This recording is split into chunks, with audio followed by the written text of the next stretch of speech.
Ya, Bismillahirrahmanirrahim. Assalamualaikum warahmatullahi wabarakatuh. Kita lanjutkan pertemuan mata kuliah formulasi dan teknologi SDM Solida ini berdasarkan rancangan pembelajaran. Ini adalah pertemuan ke-14 ya. Ini akan berbicara tentang sistem pengantaran obat tertarget. The Targeted Drug Delivery System. Ya. Jadi sebagai latar belakang, ya, jadi sistem pengantar obat yang konvensional yang sudah ada itu ditemukan beberapa masalah, beberapa kendala. Jadi diantaranya yang pertama, distribusi obat ke seluruh bagian tubuh. Ya. Jadi terutama ini adalah sistem pengantar obat konvensional yang efeknya adalah sistemik. Ya. Jadi dia obat yang sampai di dalam tubuh itu dia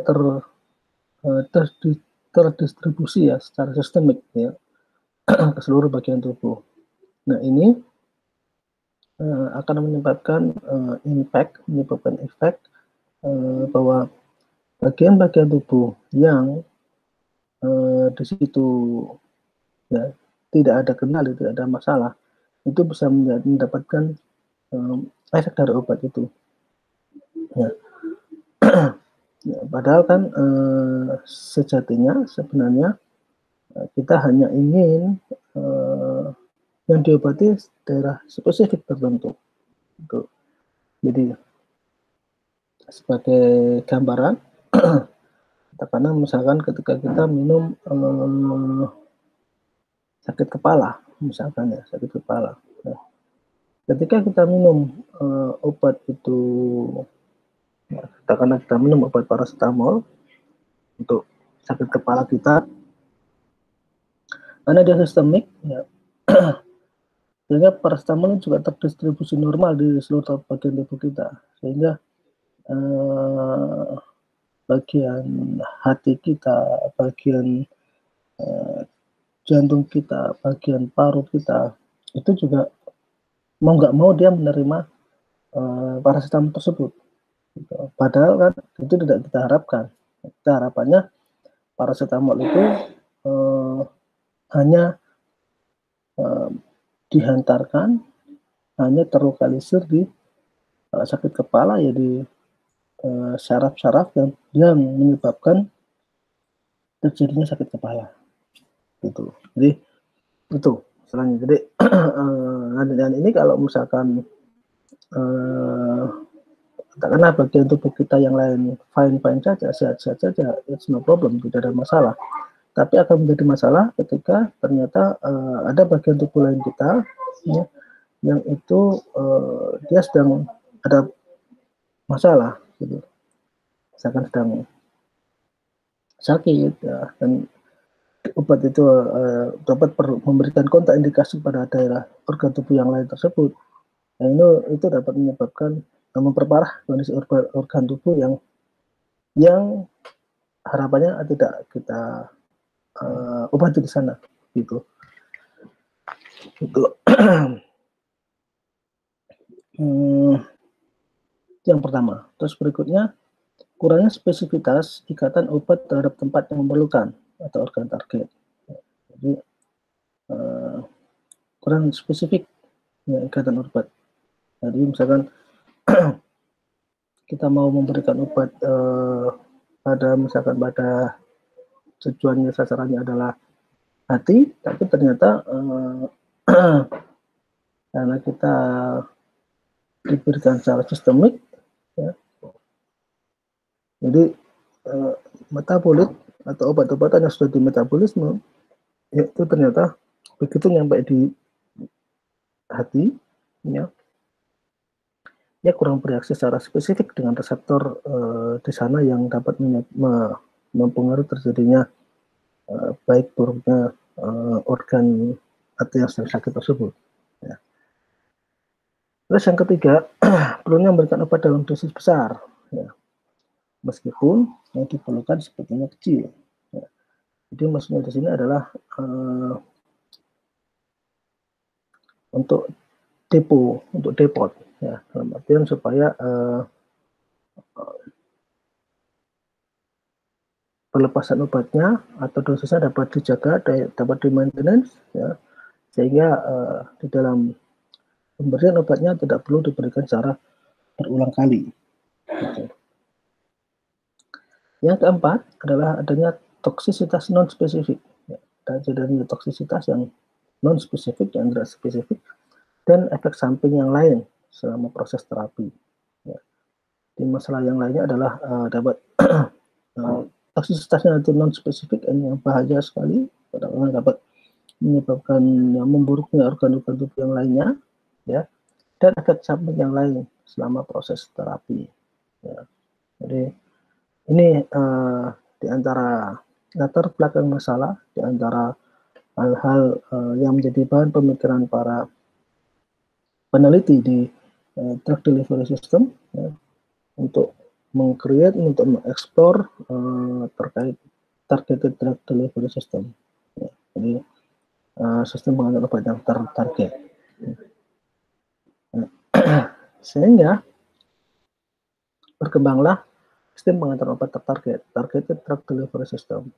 Yang ini harapannya tadi dia dapat memfasilitasi, dapat mengendorse, dapat mengakumulasi, ya, obat itu hanya di organ atau sel atau jaringan yang menjadi target aksi dari obat tersebut secara selektif dan kuantitatif, terlepas di mana lokasinya dan bagaimana cara pemberian obatnya.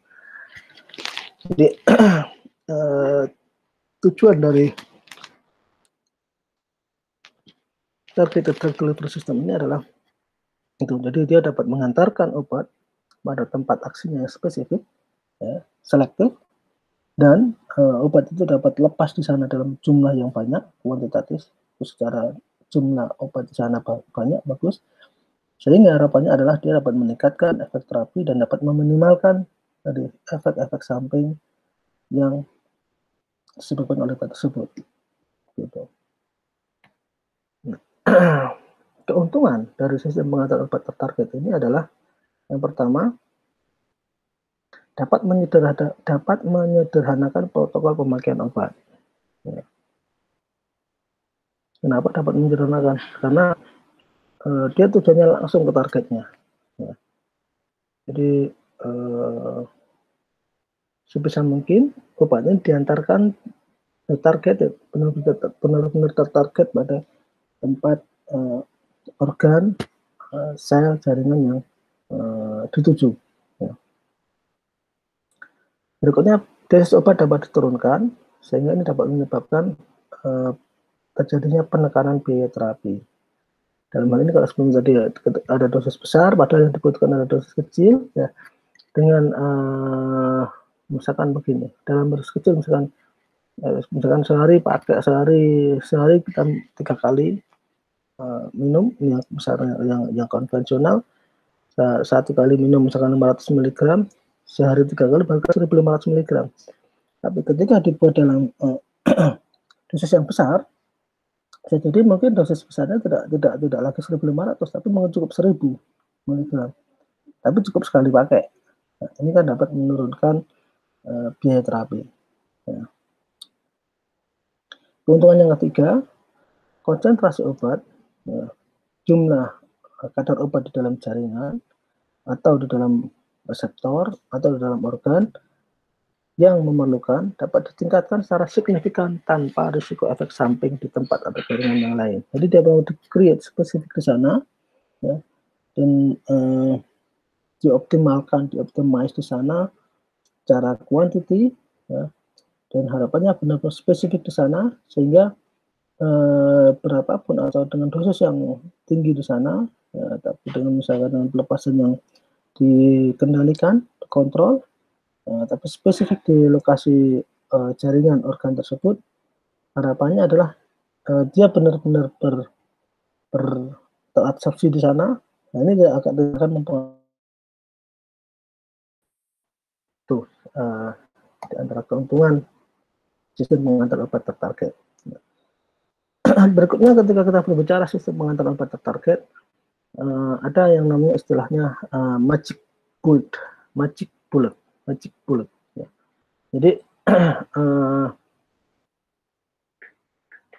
ini adalah apa sih komponen magic bullet?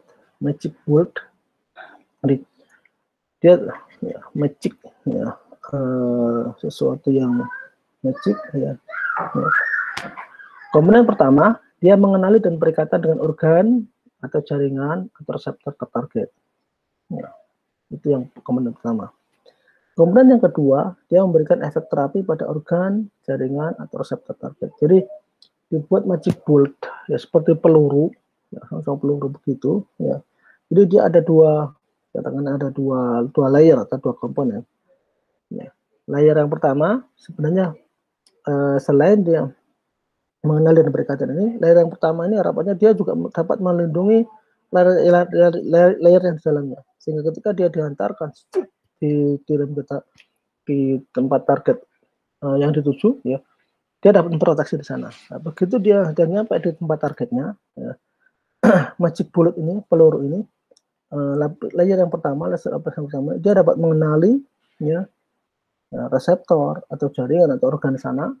Begitu hanya mengenali di sana, dia dapat berinteraksi di sana, bereaksi di sana, dan ketika dia bereaksi di sana, dia melepaskan bajunya yang pertama dan secara bertahap, secara mekanismenya bisa mekanisme difusi atau erosi. Ini open dari magic bullet tersebut. Dalam prakteknya, sistem pengantar obat tertarget ini merupakan kolaborasi atau koordinasi antara obat yang aktif, ya, tempat target sites-nya, ya, tempat targetnya, dan pembawa farmaseutis. Ya, ini semuanya krusial itu. Dan ya, yang kita bawa adalah obat. Ya, baratnya kita mau menghantarkan obat ini ke tempat target yang spesifiknya. Ya. Untuk menghantarkan obat ke tempat target yang spesifik ini kita perlu kita memerlukan yang namanya pembawa farmasi atau satu pembawa yang spesifik, yang ya, pembawa yang mampu melindungi obat ini ya dalam kondisi yang tetap stabil, dalam kondisi konsentrasi yang tetap optimum, tidak banyak mengalami perubahan, stabil, dihantarkan ke tempat targetnya. Jadi tempat targetnya ini pembawa farmaseutisnya, kendaraannya itu begitu nyampe sana, kendaraannya parkir, berhenti, giliran obatnya yang bekerja di sana. Jadi ini ketiga komponen ini sesuatu yang krusial, yang benar-benar harus diperhatikan ketika kita mau mendesain suatu sistem pengantaran obat yang tertarget. Sebelum kesini, obat ini ya tergantung kita mau mengobati apa, ya, sakitnya apa. Nah, yang perlu diperhatikan adalah pembawa farmaseutisnya. Ya.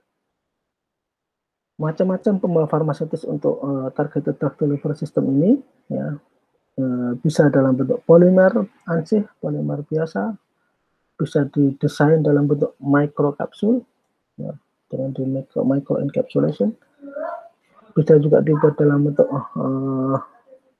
microparticle, ya, atau juga dalam bentuk sel, ya, lipoprotein, ya, gabungan dari lipid dan protein, atau pembawa farmaseutisnya dalam bentuk liposom, ya, dengan lapisan-lapisan lipid, atau juga dalam bentuk micelle, ya, dengan bantuan surfaktan dalam bentuk micelle. Ya. Ini adalah gambar liposom. Nah, liposom juga identik dengan tadi magic bullet, ya. Jadi liposom ini adalah physical, ya, kendaraan atau pangka ya, atau vesicle ya. Spheris bulat ya, dengan suatu bilayer fosfolipid, 2 lapis fosfolipid ya. Ini 2 lapis fosfolipid ya. Jadi biasanya yang bulat-bulat ini dia senyawa yang cenderung hidrofil, ujungnya ini hidrofil. Nah, dia bilayer nih, ini layer 1 ya, layer 2. Ini bilayer sorry ini hidrofil, ini hidrofob, ini hidrofob, ini hidrofil gitu ya. Atau bisa berubah tergantung dari sistem yang akan didesain. Jadi ada prinsipnya fosfolipid bilayer dari lapisan 2 lapis dari fosfolipid ya. Nah, ini hidrofil, hidrofobik. Kegunaan liposom diantaranya banyak sekali sebenarnya kegunaan liposom. Ya. Di sini yang pertama diantaranya adalah terapi kelasi ya, untuk mengkelat ya, yang ditujukan untuk treatment keracunan logam-logam berat. Ya. Yang berikutnya liposom juga dapat digunakan sebagai replacement engine untuk penggantian terapi engine. Liposom juga dapat digunakan untuk diagnostik ya, mendiagnosis ya, dengan menggambarkan tumor. Jadi dengan melalui imaging of tumor, menggambarkan tumor, dengan liposom juga dapat dilakukan diagnosis. Ya. Liposom juga dapat digunakan sebagai kosmetik. Liposom dapat digunakan untuk studi membran. Ya. Jadi jika kita mau mengkaji, mempelajari tentang membran, dapat juga digunakan liposom. Beberapa klasifikasi penggolongan dari liposom, ya, ada yang dikenal dengan konvensional liposom, ini yang seperti di gambar sebelumnya. Jadi konvensional liposom, ya, sesuai namanya, jadi dia bisa dibilang ya liposom yang basic, yang dia tidak ada modifikasi lebih lanjut. Ya. Ada yang imunoliposom. Itu liposomnya dia dikonekkan dengan suatu antibodi. Ya, ini adalah gambaran dari rantai-rantai antibodi. Ada juga liposom long circulating. Jadi dia liposomnya dimodifikasi dengan dibuat dalam bentuk sirkulasi yang panjang, dilingkan dengan rantai-rantai yang panjang. Ya. Dan ada juga cationic liposom. Jadi liposomnya didesain ya, sehingga di dalam permukaan luar dari liposom ini, dari first layer dari liposom ini, dia cenderung bermuatan positif. Ya. Berikutnya ada yang namanya target spesifik. Ya, jadi dia benar-benar targetnya adalah spesifik. Ya. Di antaranya dapat dengan menggunakan antibodi, ya, spesifik antibodi, ya, dan menggunakan lecithin dan protein lain. Ya. Lipoprotein merupakan gabungan dari protein dan lipid, ya. Hormon, molekul yang bermuatan, karbohidrat yang tergolong polimer atau polisakarida, dan berikutnya adalah ligan yang berbobot molekul rendah. Ini adalah model-model dari interaksi liposom dengan sel. Ya. Ada yang absorpsi, di permukaan. Ya, ini adalah selnya, ada liposomnya. Ya. Ada juga endosintesis. Ya. Jadi liposomnya ini sel, berikutnya masuk dia ke dalam sel, dan dia mengalami endosintesis. Fusion, jadi dia liposomnya berfusi dengan membran sel, ya. Ada juga yang lipid transfer, ya. Jadi dia dengan fosfolipid playernya, ya, dia berinteraksi dengan lipid, susunan lipid dari sel, jadi dia dapat transfer melewati membran sel. Ada juga aplikasi obat secara langsung.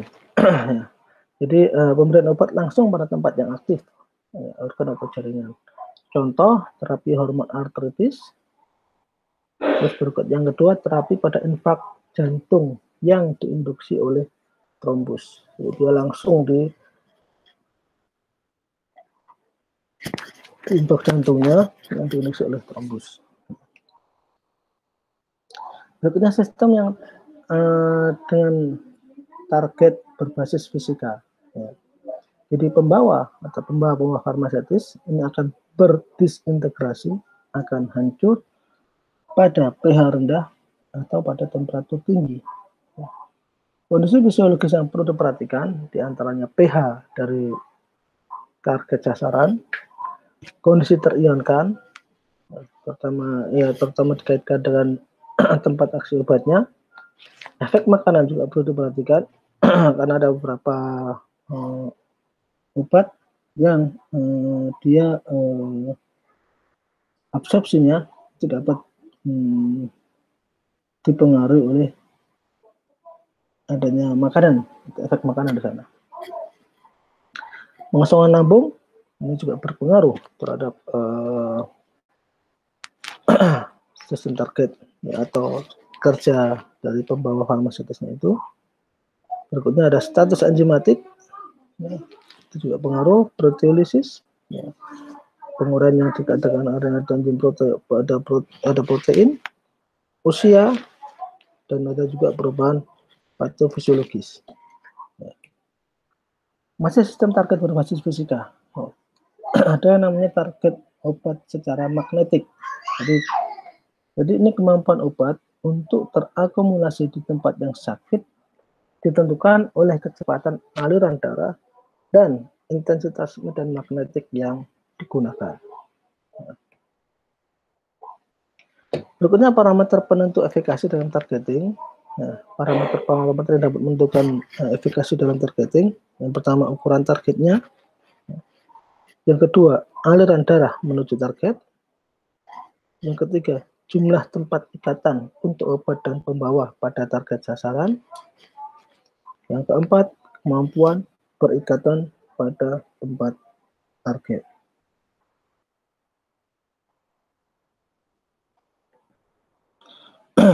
Contoh, aplikasi sistem pengaturan obat tertarget pada terapi kanker. Ya. Seperti kita ketahui, kanker ini pada tahun 2000 ada 1,4 juta kasus. Ya, sekarang mungkin jumlahnya semakin bertambah, semakin banyak. Ya. Terdapat 560.000 kematian atau lebih dari 1.500 orang per tahun. Ya. Di Amerika, 25% angka kematian itu disebabkan oleh kanker. Ya. Dan biaya terapi kanker ini, ya, ada sekitar 37 miliar dolar Amerika Serikat itu untuk biaya terapinya, dan sekitar 11 miliar dolar Amerika Serikat ini terkait dengan biaya penurunan produktivitas. Di Amerika, survival rate untuk 5 tahun itu 64%, risiko terjangkit kanker kurang dari separuh itu laki-laki, lebih dari sepertiga itu wanita. Biaya total untuk kanker pada tahun 2004 adalah 89,8 miliar dolar Amerika Serikat. Sekarang pasti akan lebih naik lagi. Nah, terdapat beberapa tipe jenis-jenis terapi kanker, ya, diantaranya dengan pembedahan atau dengan operasi. Ini dengan caranya dia dibedah dan dibuang massa tumor yang diketahui, ya, dioperasi, dibedah, dan ketika massa tumor yang diketahui dibuang. Ya. Terapi berikutnya dikenal radiasi. Jadi dengan radiasi, ini terapi ini dapat membunuh dengan cepat sel kanker yang aktif membelah, termasuk sel tumor yang ada pada organ atau jaringan. Yang ketiga dengan kemoterapi, jadi terapi dengan bahan-bahan kimia. Ini dia kemoterapi ini dapat membunuh ya, sel kanker yang aktif membelah itu dengan sangat relatif cepat. Yang keempat adalah terapi menggunakan hormon, yang mana ini adalah cara kerjanya dengan menghambat pertumbuhan dan survival sel-sel kanker yang tergantung hormon. Nah, yang berikutnya ini adalah dengan sistem pengantaran obat yang tertarget, targeted drug delivery system. Ini caranya dengan menghambat proses yang diperlukan untuk pertumbuhan sel tumor secara spesifik. Ya, jadi misalkan kita ketahui misalkan pada kanker breast cancer, pada kanker payudara, ya, kita mau target pada sel kanker payudaranya itu, ya, kita bisa menembak, ya, kita bisa mentarget pada fase mana sel dari sel kanker payudara ini yang cukup potensi untuk dihambat sehingga kanker dari payudara itu dapat disembuhkan, dapat diterapi. Contoh terapi tertarget, ya, jadi diantara dengan pengembangan targeted nanotherapeutic. Ya. Jadi terapi menggunakan skala nano dan tertarget, ya, oleh Triton Biosystem sama dengan Army Research Laboratories. Prinsip kerja TNT, Targeted Nanotherapeutics, ada 3 tahapan. Yang pertama, pasien menerima infus mengandung triliunan bioprobe. Bioprobe itu bola magnetik berukuran nano yang berikatan dengan antibodi. Ya. Langkah selanjutnya, bioprobe akan mencari dan menangkap sel kanker pada. Yang ketiga, dokter akan menghidupkan medan magnetik di tempat di mana terdapat kanker, sehingga bioprobe akan berkumpul pada tempat tersebut. Nah, dan ini pemanasan akan membunuh sel kanker dalam beberapa menit. Bagaimana konsep ini dapat bekerja? Jadi sel tumor dan kanker itu akan mati pada suhu 43 derajat Celcius. Sementara sel normal dapat bertahan sampai minus 49 derajat Celcius. Dengan material ferri atau ferromagnetik, ya, pemanasan pada tempat di mana medan magnetik diberikan, ya, maka akan menyebabkan sel kanker itu terbunuh. Ya. Contoh lain dari kanker, sekarang contoh lain adalah colon targeted drug delivery system. Jadi dengan sistem pengantaran obat yang tertarget pada kolon. Ini adalah anatomi kolon, ya. Ya. Ascending kolon, ya, kolon di fase-fase awal, cecum, appendix, ya. Transverse kolon, ya. Descending kolon, sigmoid, rectum. Jadi kita mau terapi kolon ya sepanjang ini, ascending kolon until descending kolon. Aplikasinya, ya, jadi pada patologi lokal kolon, ya, dapat digunakan dengan pengantaran sistemik protein dan peptida. Ya. Tempat potensial untuk treatment penyakit seperti asma, artritis, dan angina. Ya. Untuk obat-obat tersebut yang dapat diabsorpsi melalui kolon, diantaranya adalah steroid. Ya. Dan untuk treatment penyakit-penyakit gangguan-gangguan seperti IBS, inflammatory bowel disease, colitis, penyakit Crohn, di mana diperlukan untuk mencapai konsentrasi tinggi dari obat di dalam kolon. Tantangannya terkait dengan colonic targeted drug delivery system ini adalah diantaranya adalah disolusi di dalam cairan luminal, stabilitas obat, Karena ketika misalkan kita mau memberikan secara oral itu butuh rute yang panjang dan lama untuk mencapai kolon.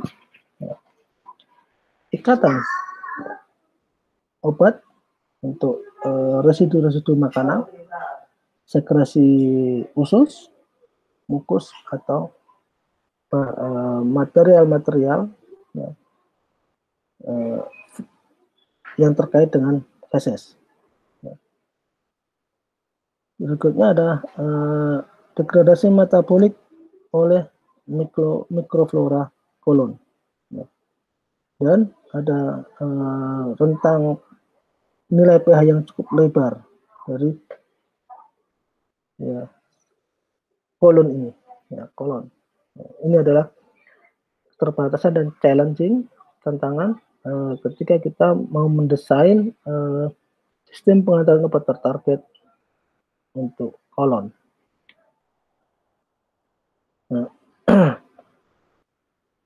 Luas permukaan yang lebih rendah dan relatif tebal dari tight junction di dalam kolon ini membatasi transportasi obat. Masih lanjut berikutnya adalah resident time, waktu tinggal yang lebih lama. Berikutnya dibutuhkan perlindungan terhadap macam-macam enzim yang ada di gastrik.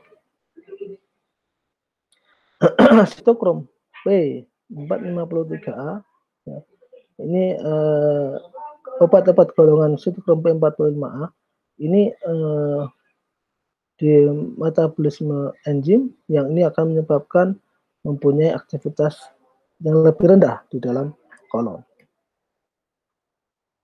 Ini terkait pengenalan pada colonic drug delivery system. Ya. Jadi tempat targetnya ada topikal atau lokal atau aksi yang lokal. Kondisi penyakit ada inflammatory bowel disease, jadi penyakit inflamasi usus, irritable bowel syndrome, dan Crohn's disease. Obat-obat yang digunakan diantaranya ada hydrocortisone, budesonide, prednisolone, sulfasalazine, osalazine, infliximab, mesalazine, balsalazide, 6 mercaptopurin, azathioprine, cyclosporin, dan lain-lain. Ada amobiosis dengan terapi menggunakan obat-obat metronidazole, oridazole, tinidazole, mebendazole, dan lain-lain. Ada juga pankreatitis kronis, pankreatektomi, dan fibrosis sistik. Ini dapat digunakan menggunakan terapi suplemen enzim ini pencernaan. Penyakit kanker kolorektal dapat digunakan obat 5-fluorouracil. Aksi-aksi sistemik jadi dia dapat mencegah terjadinya iritasi gastrik lambung. Ini obat-obat yang digunakan adalah NSAID, non-steroid anti-inflammatory drugs untuk mencegah metabolisme lintas pertama atau obat-obat yang dicerna ditelan secara oral. Ini obat-obat steroid, dan juga dapat digunakan dan untuk obat-obat yang peptide yang diberikan secara oral, contoh obatnya adalah insulin. Faktor waktu yang mempengaruhi pengantaran obat kolon, dilihat ini adalah anatomi dari kolon. Ini usus kecil, ini lambung, ini masuk ke ini usus panjang sekali. Ini adalah kolon atau usus besar. Ini anus rectum. Pendekatan farmaseutik untuk colonic drug delivery system.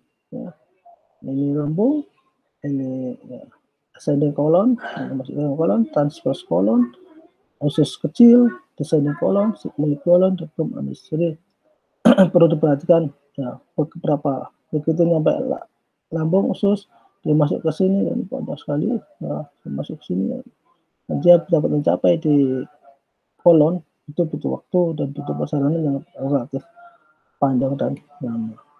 Pendekatannya dengan dapat menggunakan prodra, dapat menggunakan dengan pengantar obat terkendali secara osmosis dan osmotik, dapat digunakan dengan polimer sensitif redox, reduksi oksidasi, sistem yang tergantung pH, sistem yang tergantung waktu, sistem yang dengan deaktivasi mikroflora, sistem yang dikendalikan dengan tekanan, sistem bioadhesif, dan sistem mikropartikulat. Yes, thank you. Mungkin itu yang bisa saya sampaikan. Mudah-mudahan bermanfaat. Mudah-mudahan bermanfaat. Apabila ada salah kata, saya mohon maaf yang sebesar-besarnya. Ya, dan apabila ada yang mau ditanyakan, bisa langsung tanyakan ke akun medsos saya. Sekali lagi terima kasih dan mohon maaf apabila ada hal-hal yang kurang berkenan. Assalamualaikum warahmatullahi wabarakatuh.